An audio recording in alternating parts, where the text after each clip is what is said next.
Bem-vindos de volta ao programa, pessoal. Muito obrigado por acompanharem. Se você é novo por aqui, inscreva-se no podcast World Affairs in Context, no Substack ou no Patreon para ter acesso a mais conteúdo exclusivo. Basta seguir os links na descrição do vídeo abaixo para se conectar. Eu adoraria muito ver você por lá. Algo muito estranho está acontecendo nos bastidores das negociações do conflito na Ucrânia. A Bloomberg acabou de publicar um artigo bastante chocante, alegando que, de acordo com um memorando de alto nível do Kremlin, revisado pela Bloomberg, a Rússia está apresentando uma proposta surpreendente ao governo Trump. Não apenas conversas de paz, não apenas alívio de sanções, mas uma redefinição econômica em larga escala que incluiria o retorno da Rússia ao sistema do dólar americano.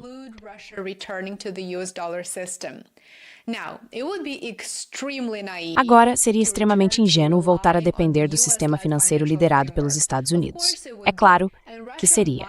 A Rússia poderia considerar a ideia de um acordo limitado, em que, primeiro, as sanções americanas precisariam ser suspensas para que os bancos russos fossem reintegrados ao sistema SWIFT. E então, um volume limitado de transações financeiras seria realizado em dólares americanos. Por que não? Agora, a grande questão é: isso significa que a Rússia está pronta para abandonar ou se afastar de seus planos de promover a multipolaridade monetária? De forma alguma, e vou explicar por quê. O Sul Global fez da desdolarização um pilar central de sua estratégia para recuperar a soberania econômica. Nos últimos anos, Moscou acelerou os esforços para transferir o comércio para o yuan, a rúpia e outros sistemas alternativos de liquidação.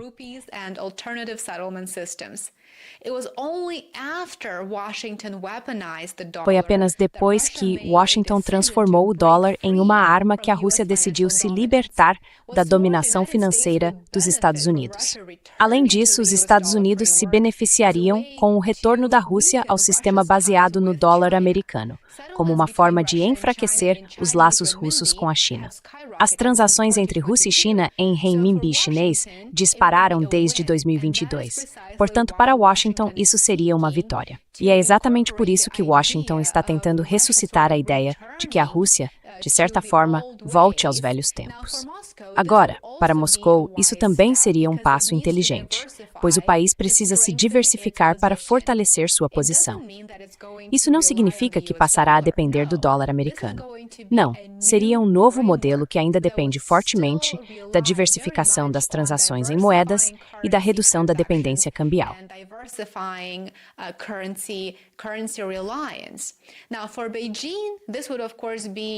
Agora, para Pequim, isso seria, é claro, um desenvolvimento muito indesejado, porque Pequim busca fortalecer a posição de sua moeda globalmente. Em uma reviravolta dramática, o Kremlin parece estar considerando a ideia de mudar de rumo, ao menos em parte. E por que isso? Porque não se trata apenas de moeda, trata-se de influência e de geopolítica. O memorando descreve 7 áreas em que os interesses econômicos americanos e russos poderiam convergir, caso um acordo de paz seja firmado e a guerra por procuração da OTAN na Ucrânia termine primeiro. Primeiro, aviação. A proposta prevê contratos de longo prazo para modernizar a frota russa, potencialmente com participação dos Estados Unidos na fabricação.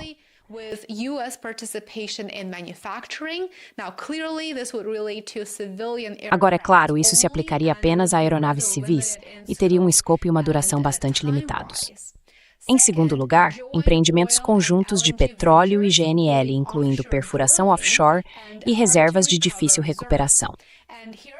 E aqui está o ponto principal. O memorando sugere que empresas americanas poderiam recuperar perdas passadas de investimentos que foram congelados após as sanções. Trata-se de um apelo direto aos interesses corporativos dos Estados Unidos, algo que o presidente Trump provavelmente apreciaria bastante. Agora, a terceira área de cooperação proposta é o tratamento preferencial para empresas americanas que retornarem ao mercado consumidor russo. Depois que as marcas ocidentais deixaram o mercado russo, a porta poderia se reabrir, mas desta vez sob condições especiais.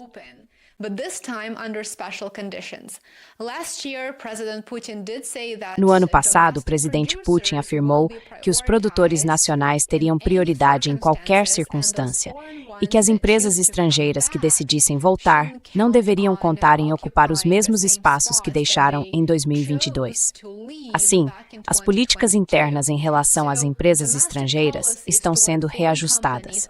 A Rússia está priorizando os produtores nacionais, mas também está disposta a reabrir suas portas para investimentos estrangeiros e para empresas estrangeiras que desejem conquistar uma fatia do mercado russo. Agora, a quarta área de cooperação é a energia nuclear, estendendo-se até empreendimentos relacionados à inteligência artificial. Trata-se de um território de tecnologia estratégica.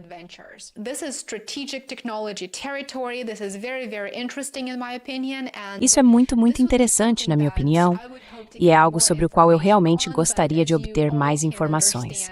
Mas como você pode entender, ainda não temos os detalhes. Então vamos passar para o próximo ponto.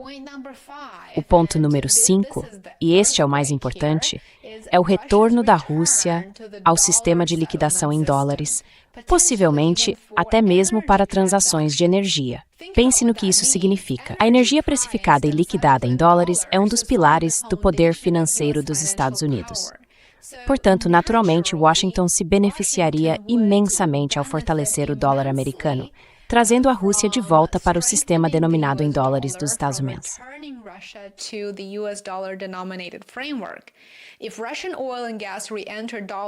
Se o petróleo e o gás russos voltarem a entrar nos mercados em dólar, isso pode representar uma mudança simbólica e estrutural, uma vitória para Washington. E claramente o presidente Trump não hesitaria em reivindicar essa vitória. Isso também significaria que a Rússia voltaria a operar dentro de um sistema que os Estados Unidos controlam em última instância.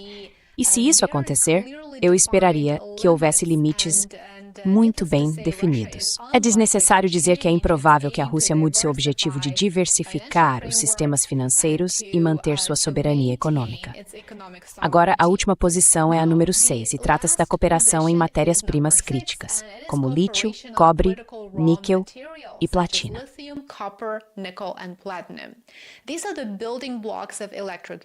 Esses são os blocos fundamentais dos veículos elétricos, dos semicondutores e do hardware militar. Quem controla as cadeias de suprimentos, controla o futuro. E por último, mas não menos importante, o ponto número 7, talvez o mais carregado ideologicamente, é um esforço conjunto para promover os combustíveis fósseis em detrimento do que o memorando chama de ideologia favorável ao clima, preferida pela Europa e pela China. Essa formulação não é acidental. Parece ter sido escrita especificamente para atrair os instintos políticos de Trump. Ceticismo em relação às exigências de energia verde, hostilidade à energia eólica e foco na dominância da energia tradicional. Como você sabe, a rede de doadores de Trump está fortemente concentrada nas indústrias de combustíveis fósseis.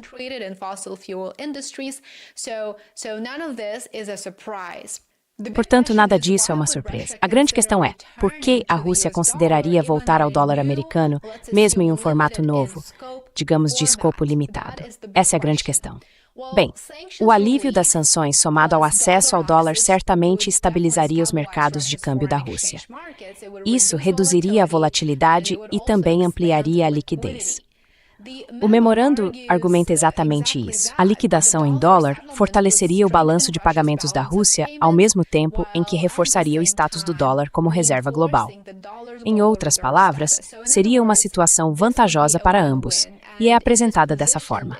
Se a Rússia se aproximar novamente do sistema do dólar, isso enfraqueceria a ambição de longo prazo de Pequim de desafiar a dominância financeira dos Estados Unidos e também daria a Washington um prêmio geopolítico, separar Moscou de Pequim.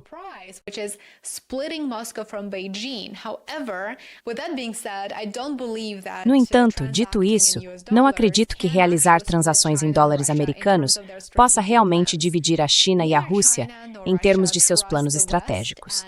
Nem a China nem a Rússia confiam no Ocidente, e ambos os países encaram qualquer parceria com o Ocidente, com os Estados Unidos e seus aliados ocidentais, de maneira muito pragmática. Já vimos isso repetidas vezes. Portanto, não acho que a posição da Rússia aqui seja ingênua. Ao mesmo tempo, de uma perspectiva puramente financeira, trazer a Rússia de volta ao sistema do dólar fortalece o papel do dólar americano. Isso reforça a centralidade financeira dos Estados Unidos em um momento em que os países do BRICS discutem abertamente alternativas. Então eu diria que os Estados Unidos precisam disso mais do que a Rússia, e Moscou está plenamente ciente disso.